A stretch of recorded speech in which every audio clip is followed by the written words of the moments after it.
You didn't think you were going to learn about delayed gratification robots today, did you? It was not something I expected a refresher lesson on, no. Yeah.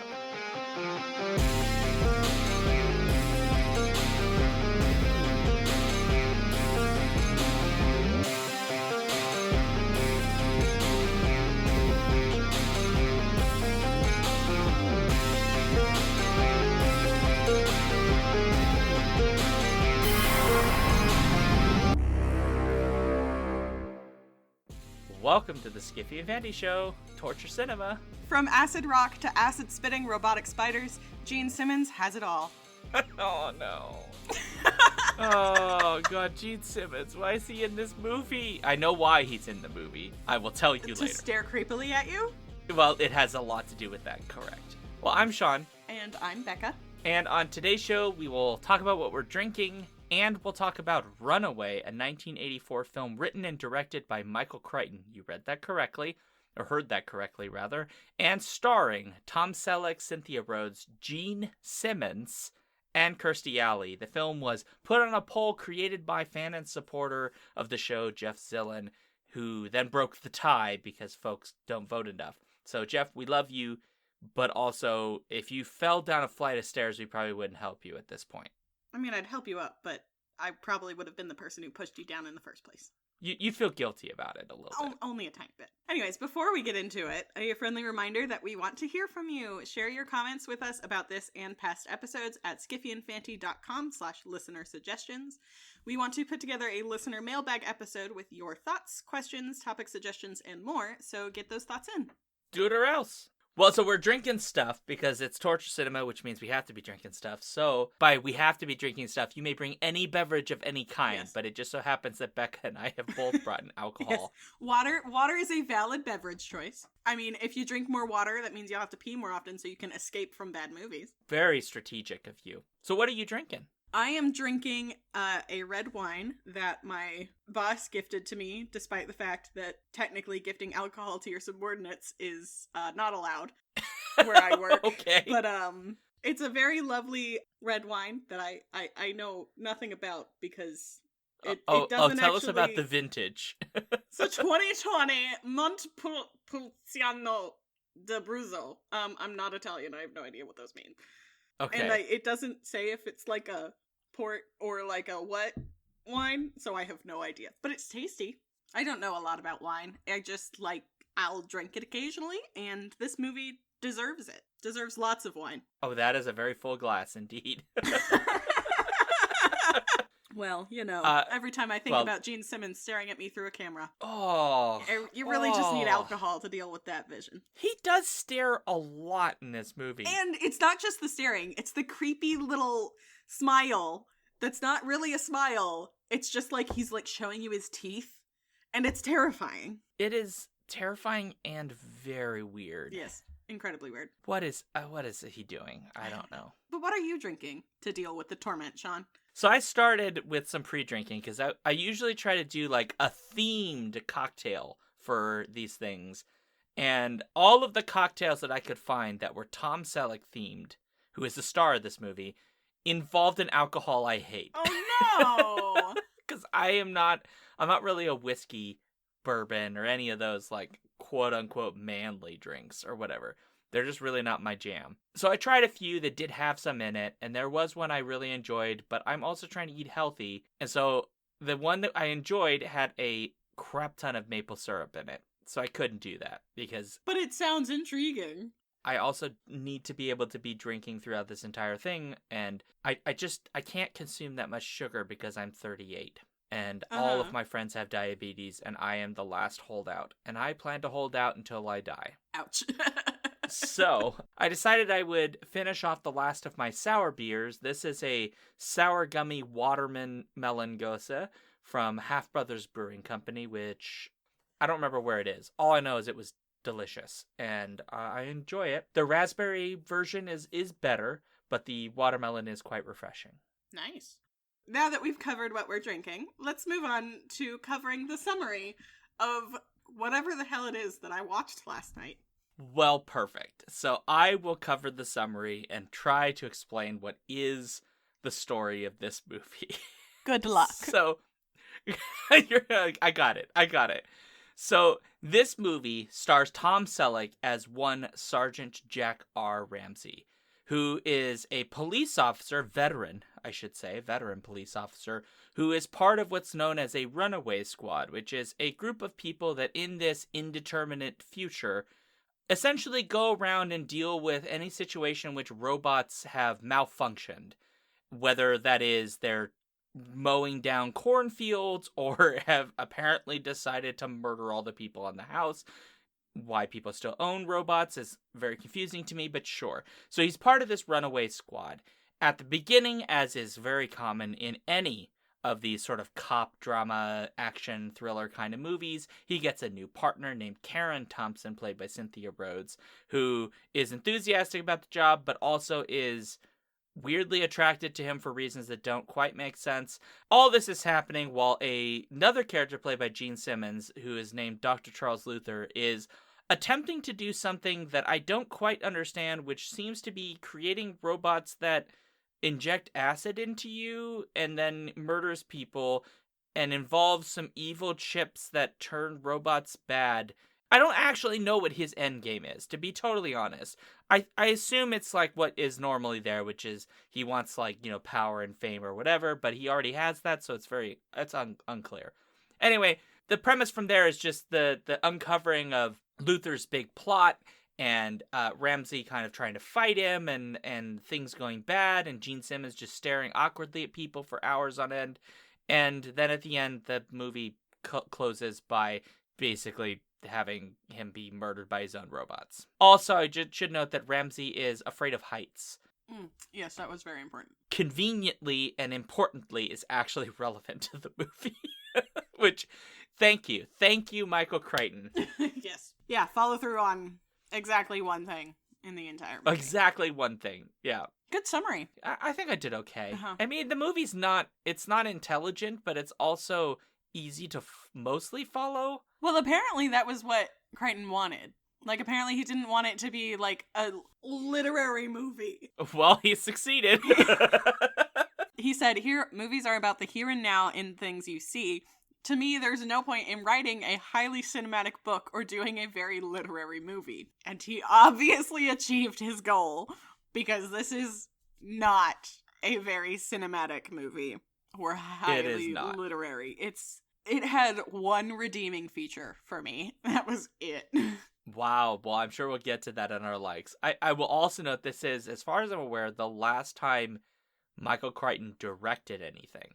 Oh, was it? I have not quite verified, but that was the note that I saw. And I will say that this is from the era in which apparently Hollywood thought that writers of really important books could also direct things, because Stephen King was also directing during this period. Was he also high on cocaine? He was super, super fucked up on cocaine. Well, I mean, that's how he made all of his books, so it can't be any worse than his books, but his books are pretty bad, so... Oh no, it can be pretty bad. He adapted his own Maximum Overdrive, which we've done on Torture Cinema. Thank God I wasn't in that one. There were TV spots where he just, stares. You can tell he is whacked out on coke.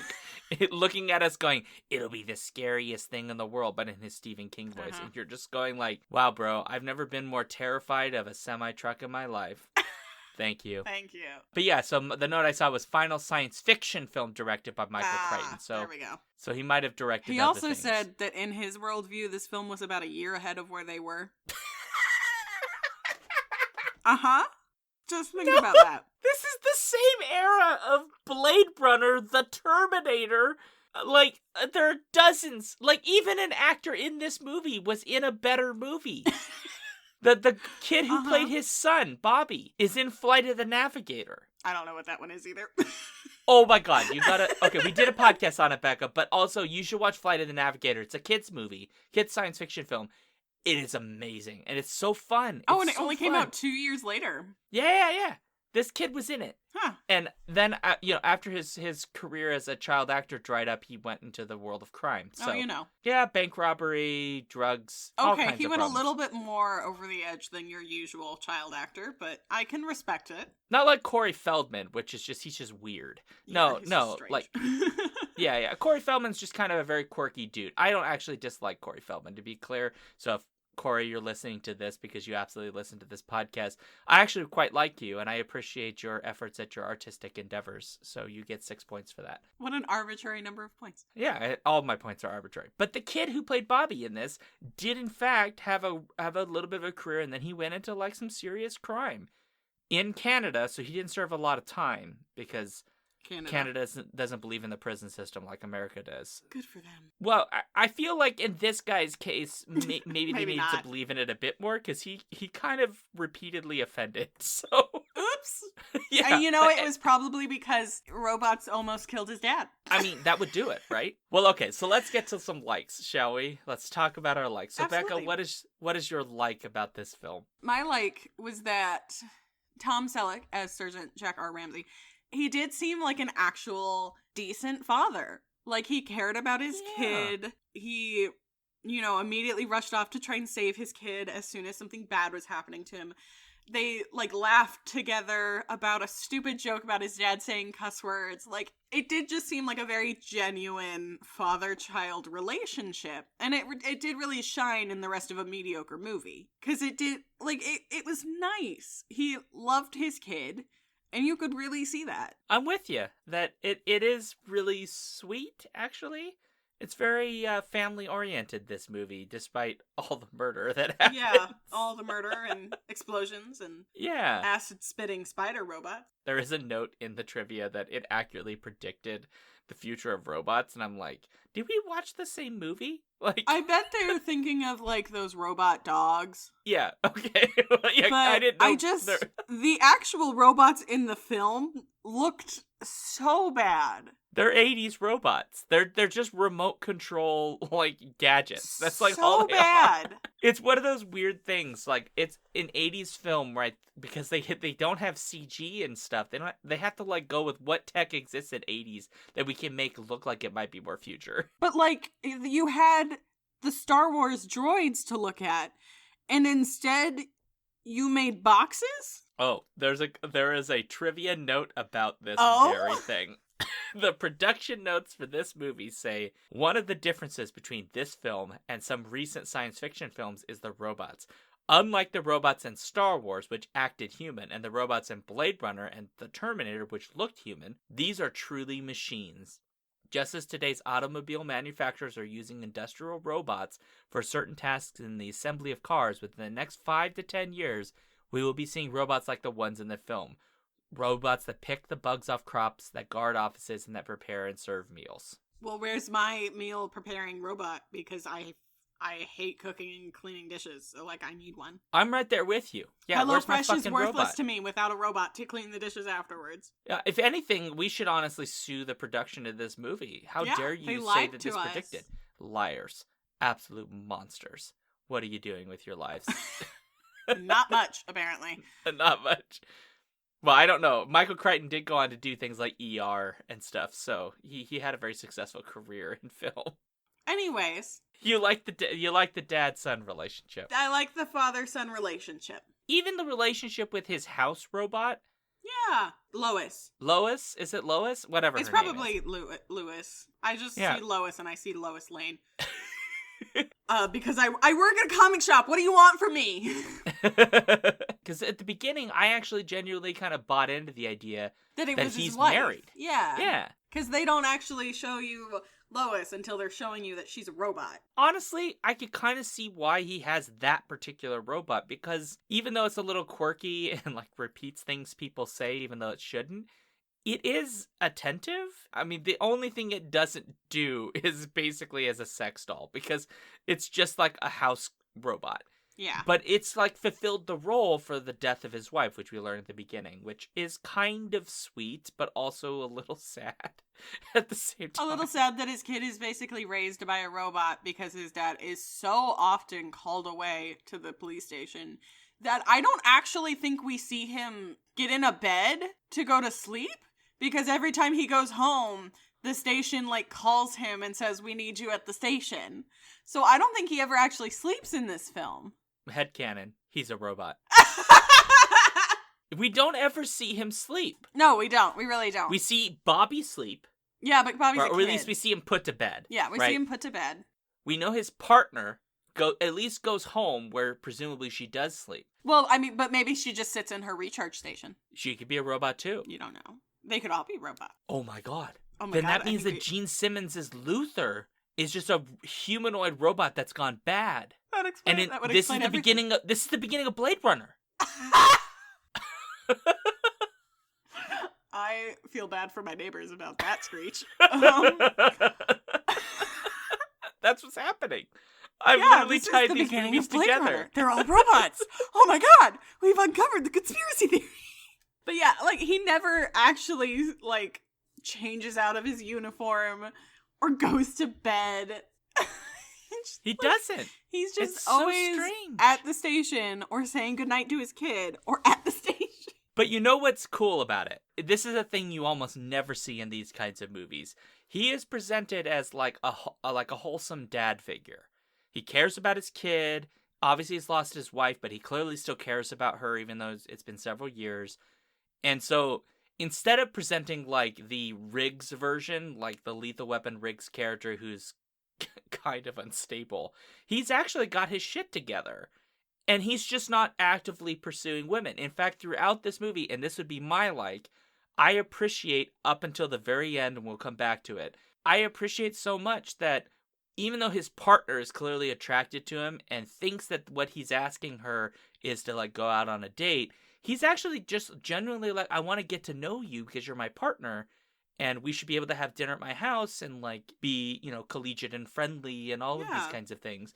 Because you're my partner. You're not, like, yeah, you're a woman, but you're still my partner. Yeah, that was definitely another good part. It's the respect. He does actually respect her. She's just a rookie. She just knew. Yeah. Right? It doesn't even have that moment when he's pointing out to her that she doesn't know a lot about, because she comes from traffic, which I don't know how you go from traffic to robot hunting, but sure, that's what you do. He's telling her stuff about the job that she doesn't know, but he's not doing it in a way of like, you aren't fit for this gig. It's more like, you just need to know this. He's just doing as like an educational, okay, you're on my team now, here's what we do. I did really appreciate that attitude. At the start of it, like, his division doesn't seem like a super dangerous division. It seems like on par with traffic.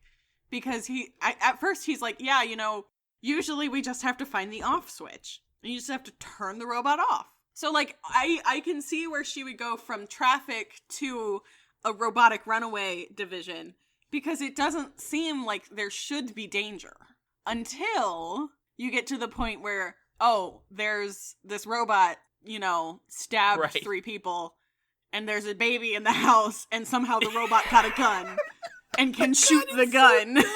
How a robot can shoot a gun when it doesn't look like the robot has hands, I do not know. It just holds it in its little claw.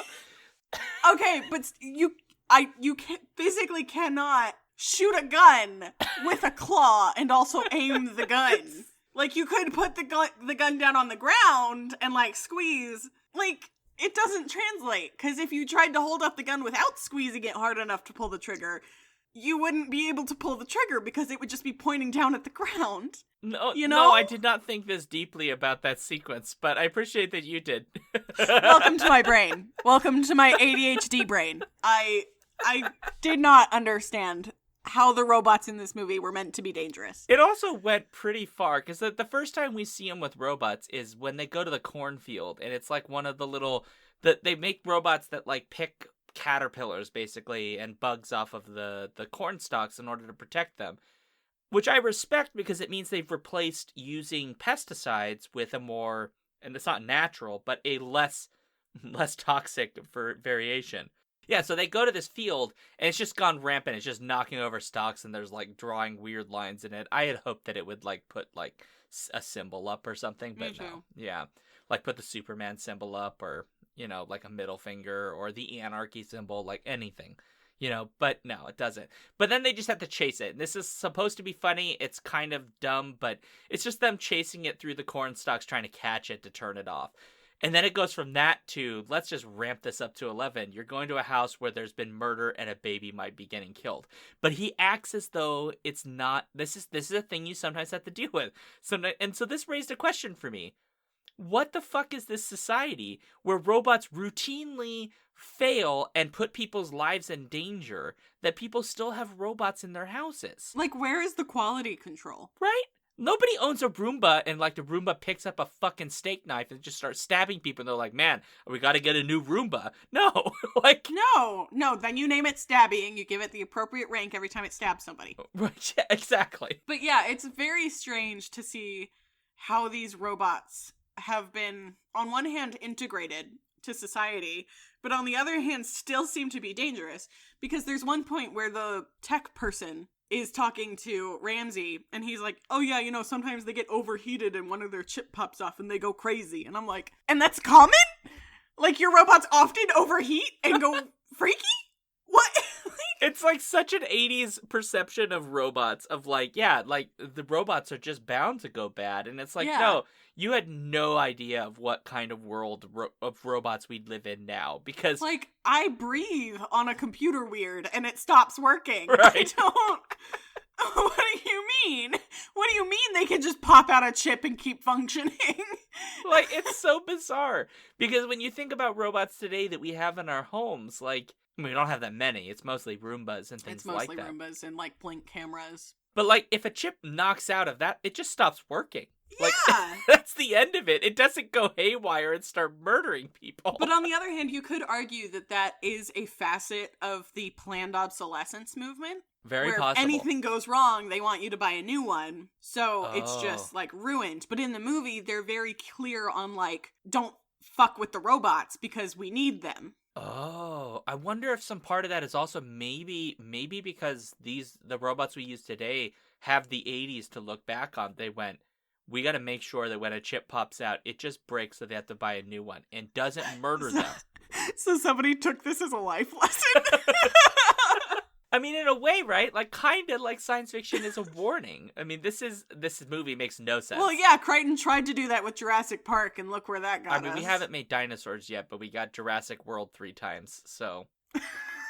I'm sorry, I hate those movies. Like, I just... They're terrible. It's one of those things where, like, this movie kind of doesn't make a lot of sense, because if you try to think about the world building, it's just like, but why would they own robots? But then you realize, like, every decade is just doing this same dumb thing, which is like, we're imagining a world in which a thing that shouldn't exist exists. Was there anything else that you particularly liked about this film? No. I don't like that in the cast list on Wikipedia, they have one person listed as hooker at bar and another person listed as hooker.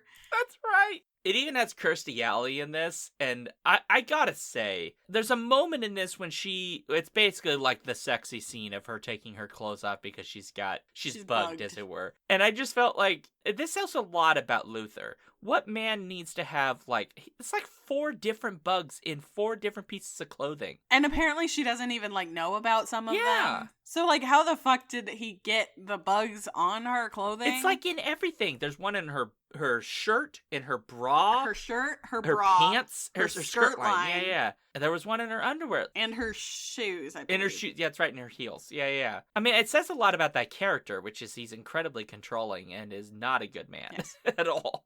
Terrible man. Terrible. And I just kept thinking of, like, I appreciated on one hand that they didn't go full bore, because this could have been just rated R and have Kirstie Alley be nude. They didn't. They had her turn around and take off when she had to take off her bra to get rid of the Which bug. respect that they didn't do that. But on the other hand, it's like, do they not have a conception of privacy? Like, could they just not put a sheet up? Like, the sensors would sense if there's a bug anyway. So, like, give her some privacy. Maybe they were just much more progressive on sex a year in the future. Yeah, that's fair, because Michael Crichton did say that this might be just a year in the future. If you want my worldview, I think it's about a year ahead. What the fuck?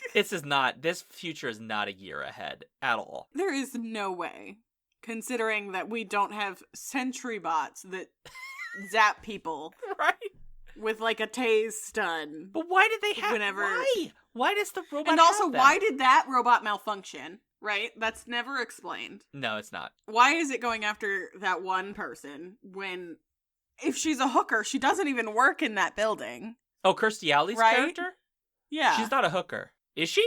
Maybe not. I got the impression she was like Luther's squeeze, basically. Well, yeah, but, like, I just assumed that he was a pimp.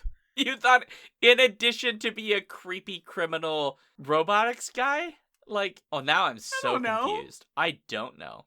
Luther was such a weird character. And this gets into, like, kind of my dislike. Okay, so go it's like for it. it's a good segue. I really just didn't like Gene Simmons in this movie. He's not great. He's creeptacular. Oh, he is. Right? There is literally a point in the film where he's just staring at the camera for like 15, 20 straight seconds that made me viscerally uncomfortable. Right? Because he's just staring at the camera and he's got this creepy little smile on his face.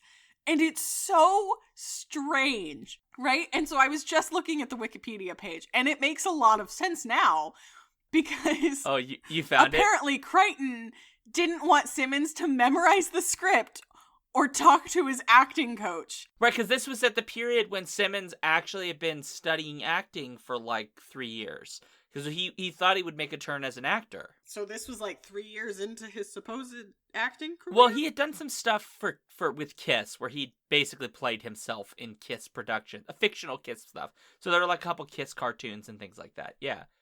And then he apparently went to Michael Crichton's casting, and Crichton asked him to just stare at him for like a minute without making facial expressions. Oh, well, no wonder that was a scene in the movie Yeah. then. Yeah, because that's 90% of what Gene Simmons does in this, is just stare Just stares. in the creepiest way. With respect to Simmons, if that's what he was asked to do by the director, Michael Crichton. Then it was definitely like up there for performance-wise. But Simmons also said that he didn't see Luther as evil, but as a deadly animal who kills somebody, who kills when someone gets in his way. And also, the gun that he carried Right, the rocket was pistol. so ridiculous and shot bullets that, like, targeted people. Yeah. But, like, in that case, why would you need to be there to shoot it? Because if it targets somebody, it'll just do it from anywhere. So why did you need to be there?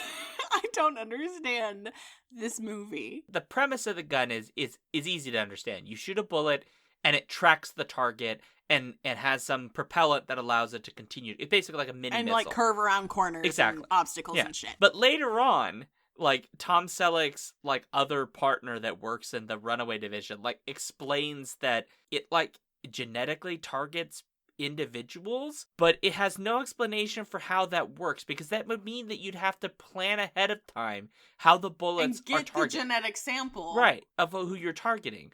That doesn't make sense at all. None of it makes sense. If they had just said it just follows the target and just left it at that, we would have been like, all right, it's a sci-fi gadget, we get it, okay, fine, move on. I don't know why he needs that gun. That doesn't make sense. It's not important to the story, other than it gives Gene Simmons a really big gun to put in front of his face when he stares at you. A gigantic gun. It's really so big. There's just, like, lots of elements of this movie of, like, they just want a little bit extra in terms of ideas, but didn't really want to do the work to integrate it. To be fair, this film's mostly easy to follow, you know. Yeah, I absolutely was able to follow the minimal plot that it had. It is a basic plot. It's a very basic plot of, like, this guy is trying to distribute chips that will turn robots into Monstrous, monstrous things. Do they really give us a reason why No, he's doing that? He's No, they don't. He's just Gene Simmons as Luther. That's all you know.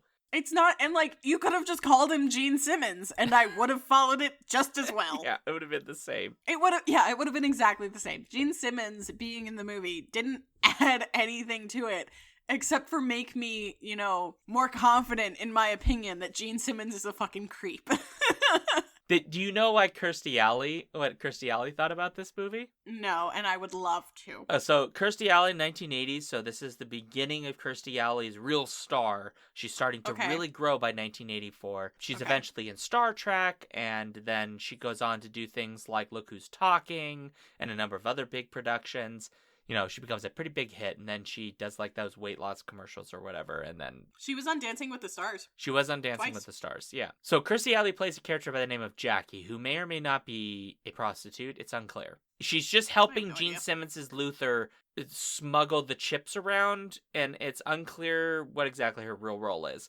But she said that it was somewhat difficult preparing for her role, because Jackie's a sick girl, and I'm quoting here, fascinated with the evil with which Simmons' character surrounds himself, but she needs that rush of excitement. Therefore, for my role, I tried to remember when I was 13 and had a crush on a guy of 18 who was a criminal. He stole cars, was from a wealthy family, and was kicked out of school all during the time I knew him.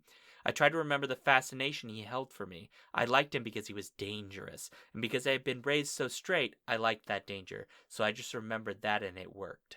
Now, I don't know where that came from, because, fair enough, you had to find motivation or whatever, but this character doesn't have a lot to do in this movie, so... Yeah, she's basically there as eye candy, but she's also, like, vaguely played against Cynthia Rhodes, who plays Ramsey's partner, as, like, an example of how, like, kind of as, like, that classic good versus evil example. Yeah. Ramsey's partner, straight and narrow, eventually, like, becomes partner that's more, you know? Yeah. And where Jackie Rogers as Luther's toy, basically, she's a toy. is just very, like, one-dimensional, and then dies. She gets shot and then thrust into a pool that is already red. The pool is already filled with fake blood before the body hits the water. They did multiple takes, I think.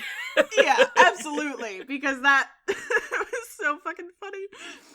And nobody at the outdoor restaurant seemed bothered. Even cares that a woman has just been shot. He shoots her and then shoots at someone else. He shoots at Tom Selleck. And everyone just goes, cares. Oh, I'll just have dinner. That's fine. Like, it's a normal thing. Yeah, let me just eat my hors d'oeuvres. Like, those people must be on as many drugs as Gene Simmons was. I mean, it was the 80s, so... so there was a lot of cocaine. My one-liner had 3 layers because it was also talking about the drug. But this does get me to my dislike, which is I did not need the extended kiss sequence at the end of this fucking movie. It was terrible. It's gross. And not just because of the kiss, which was, you know, horrific, but also because at one point they, like, break it off and he's like, do you like to cook? And I'm just like, that is the most sexist thing that could have come out of your mouth at that point. And also, at that point, he doesn't even know that Lois is actually, like, his robot Lois is dead. Right. He doesn't know that. He doesn't know that the robot has actually exploded. So there's that second layer where you're like, oh, you're replacing the fucking robot that's basically raising your kid? Yeah. Gross, dude. But there's also just the sexist, misogynist. That line doesn't need to be here. Oh, do you like to cook? And then she's like, I could learn. And I'm like, No. She says, try me. Oh, does she? I thought, okay. Unless you watch a different version of this, she says, try me. I mean, it is a thing, like, I think that could not, we didn't need that either. It's clearly, like, this really kind of creepy thing of, well, you're this police officer, but your role is now going to be the mom figure. In the very stereotypical way. It's awful. It's kind of gross. But also just stop having the fucking kiss go oh my god, the credits. It goes on so long. For ages. But here's the problem with the kiss. It's not just that there's a kiss, which, like, I kind of expected, although I was thankful that they saved it to the end, because so much of this movie is about, it's setting up that there is going to be a romance, but she's the pursuer, because he is being very respectful of saying, I want to have you over for dinner as a colleague out of respect for you.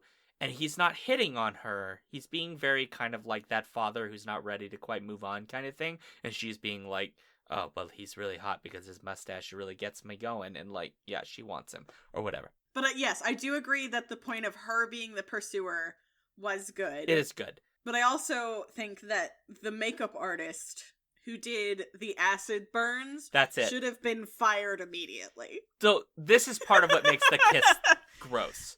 Like, gross, because he's dirty as hell. He's been attacked by these spider creatures that Gene Simmons' Luther has created that basically just attack humans and shoot acid into their faces. So And then explode. Which seems like a complete overkill. waste. It's a little bit of overkill. A little bit much. But he does get his comeuppance because he's murder.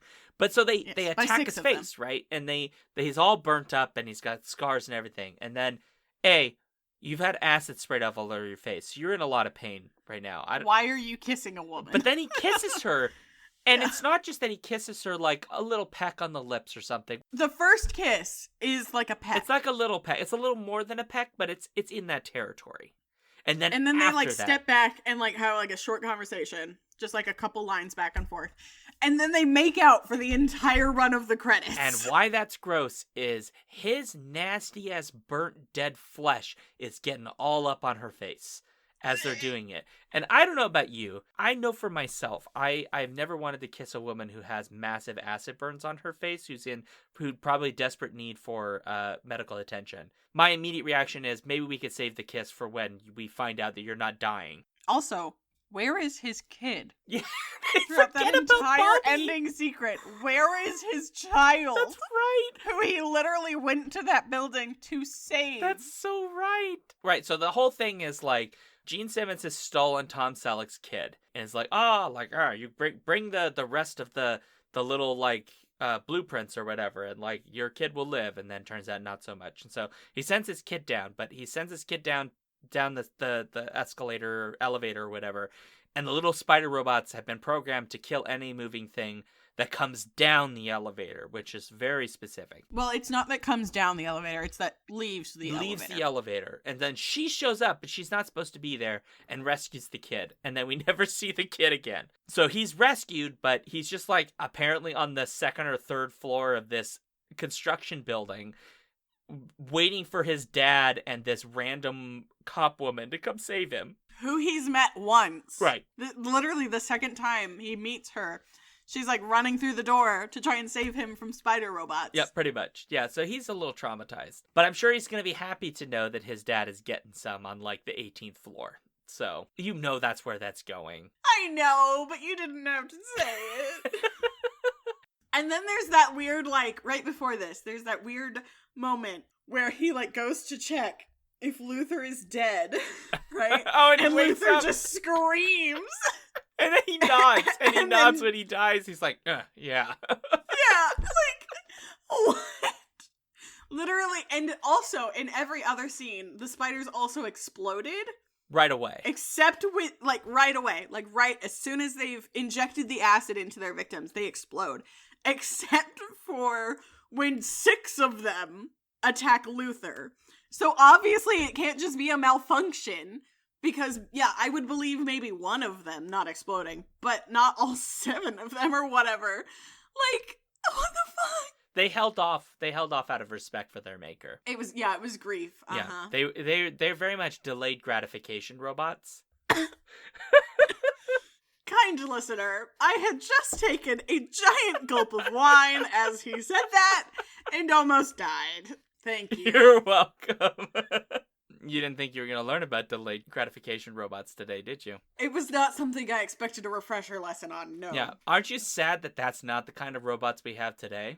This movie predicted that we would have them. We did not get delayed gratification robots. But only those 6 of them. There's those 6. Yeah, they're the new model. The original models they just can't hold it. They just go. It's like your average man. He just has to go. These other ones have learned how to please. Oh, boy. I hate myself. Especially since you can easily drag this metaphor out, because how they inject the acid into him is through, like, a proboscis. Like, they're more like mosquitoes with extra legs. They penetrate him, as it were. Thank God I wasn't taking a gold 10, because... I think that brings us to getting to our final thoughts and a grade, you think? I think so. Yeah. I believe so. Well, Becca, go on. What is your final thought about this movie and a grade? What would you grade this? I will say that this movie could have been worse. Infinitely worse. But because of the really nice father-son relationship and like 99% of his interactions with a woman as a partner, I would give it like a C+. Wow, that's really high for a torture cinema movie. Because it could have been so much more misogynistic than it was. That's true. And because Gene Simmons really did play up the creepy factor, and I can respect that it has its place in this movie, even if I don't like it very much.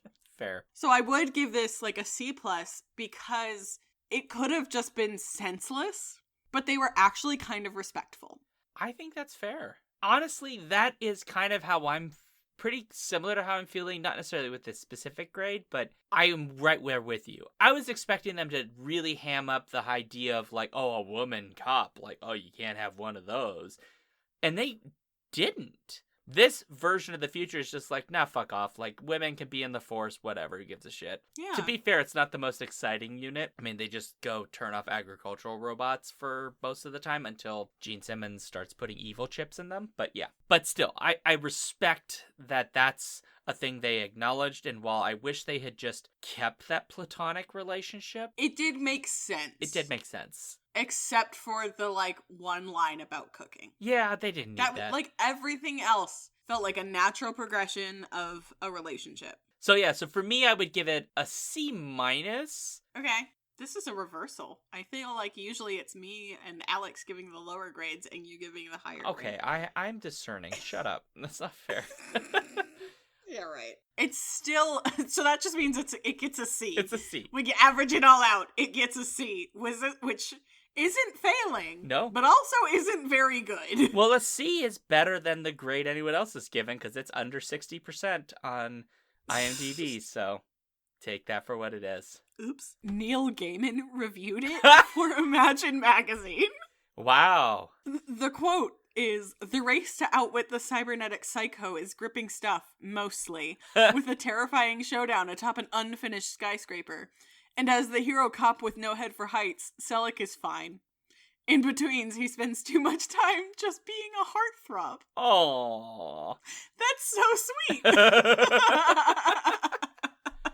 All right, folks. Well, Oh, we've Lord. done it. We have done a new episode of this Yes. show. We are intoxicated and enjoying life. So, as always, if you'd like to let us know what you thought about this episode, this movie, for heaven's sakes, you can go over to skiffyandfanny.com/listener suggestions. You can also tell us other films you'd like us to cover that are bad films. If you'd like to follow us, we're at Skiffy and Fanty on Twitter and Instagram, and you can get our newsletter at skiffyandfanty.com/newsletter. And if you love what we do and you appreciate these episodes, please go to patreon.com/skiffyandfanty and support us there with $1 or more. It's nice if you do that. And then leave us reviews on iTunes and other podcatchers. As for me, you can find me at Sean Duke on Twitter, SeanDuke.net, Alphabet Streams on Twitch, and patreon.com/thejoyfactory. And you can find me at BeccaE96 on Twitter, Dicey Druid on Twitch, and on a couch somewhere, napping. Those are really important moments in your life. They really are. All right, well, I need to make this awkward now because that's my requirement as I do. So, oh gosh, Becca's already dreading this. I will just say that I am also building spider robots, but instead of shooting acid out of their proboscises, proboscis? Probosci? Whatever the Probosci. plural of that is. Instead of acid, they will just shoot straight vodka right into your mouth. I'll accept that. Yeah, so there you go. All right. And on that Yeah. note, awkward ending. And scene. Scene.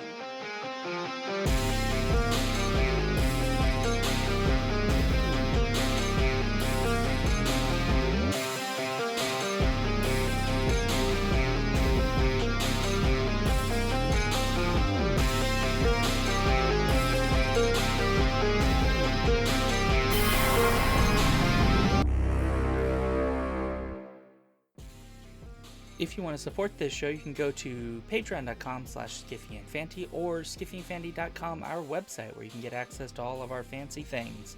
Our music comes from Holy Mole. You can support him and his work at patreon.com/holymole. Thank you for listening.